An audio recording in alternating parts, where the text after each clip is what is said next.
Why should you use a buyer's broker? Well, for one, it's free.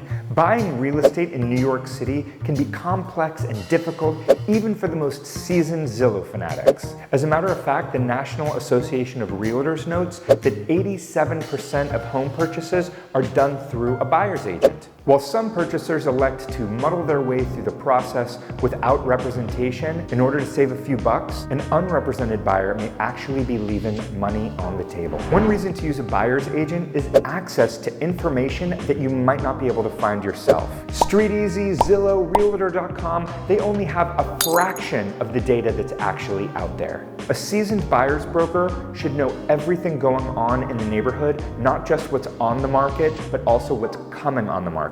They should be able to give you information on properties that are in contract and know what the actual sale price is, so that you can be armed with information that's going to get you in the door faster and so that you can be more successful. So rather than Google your way into a frenzy scouring Zillow and StreetEasy for accurate information, you can actually get a real human being to answer all of your questions and find you that dream home that you've been waiting for. Another reason to use a buyer's agent is to save you time. At any given moment, there are upwards of 25,000 homes on the market in New York City. It can be incredibly time-consuming and frustrating to scour through all of those listings yourself. A professional real estate agent works 24/7 on your behalf. This is our job. This is our passion. This is our livelihood. This is what we do all the time. If you're buying a home in New York City, you probably have a job. You're probably working at least 40 hours a week. Who has the time to search apartments and schlep all over the city in addition to what you're already doing? Put the burden on us. We love it. So go play ping pong with your friends. Have that amazing bowling league that you've always dreamed of. Don't miss your daughter's ballet recital, because you know what? It's not worth it. Let us look at the apartment. You go to the ballet recital. Another reason to use a buyer's broker is because they will advocate and negotiate on your behalf and your behalf alone.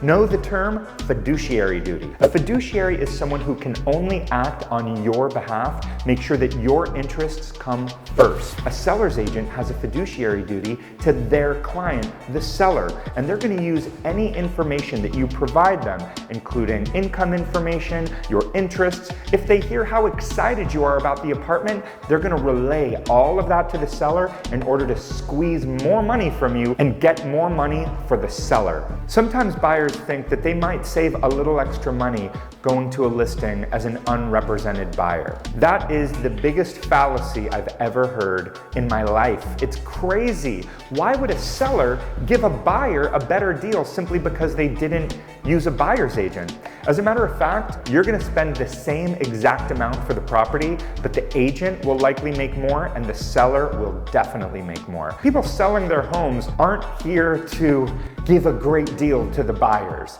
They're doing it to get as much money from the buyers as possible. So using a buyer's agent, you're going to be armed with someone who's going to be working on your behalf and can be the bad cop throughout the process, and you get to be the good cop. And everybody needs a bad cop to work on their behalf, because bad cops get shit done. The only way that not using a buyer's agent might give you a leg up is in a multiple bidding situation. Not because you're going to save any money, but because they know that they won't have to pay another buyer's agent and they get to keep more money in their pockets. Seriously, no one is in this business or in the business of real estate or selling or renting property to give away money and give people great deals. Everybody's in it for themselves. So you need someone who has your back, can work on your behalf to squeeze as much of a great deal and terms so that you end up as successful as possible. Another way a buyer's agent can help you in the negotiation process is through their magic bag of tricks to get you the best terms to go along with your offer. The best terms includes getting seller concessions, mortgage contingencies, or the use of a SEMA, which we're doing right now to save our buyers almost 2% on the mortgage recording tax. What's a SEMA? A SEMA is basically a mortgage consolidation where the seller's bank sells the loan to the buyer's bank and the buyer only pays the mortgage recording tax on the difference. So if the seller owes $2 million on their property and the buyer owes $3 million on their new mortgage, they're only paying the mortgage recording tax on the difference. And that keep more money in your pocket and less in that seller's pocket.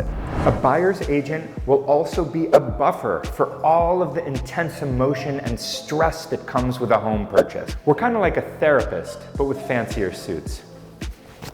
Buying a home can be an incredibly stressful process. Finding out the right neighborhood, the right amenities, the right home can cause a lot of stress on you, and especially if you're in a relationship. Let us bear the bulk of that stress. We are used to it. We're like a sponge. We will suck up all your stress and put it out as flowers and beautiful birds. Another reason is for an access to a professional network. The Randy Baruh team has you covered. We have a Rolodex filled with all sorts of different vendors, from real estate attorneys, we got you covered there. Flooring guys, we got you covered there too. Painters, we have the best painters. We even have someone who will pack up your old place and unpack you in the new place, give you the keys, and everything that you have is just where it should be. Whatever you need, we want to make the process as simple and convenient as possible for you. And if you liked what I've discussed today, please like. If you have any questions, leave them in the comments below. And if you want to see more video content like this, please subscribe.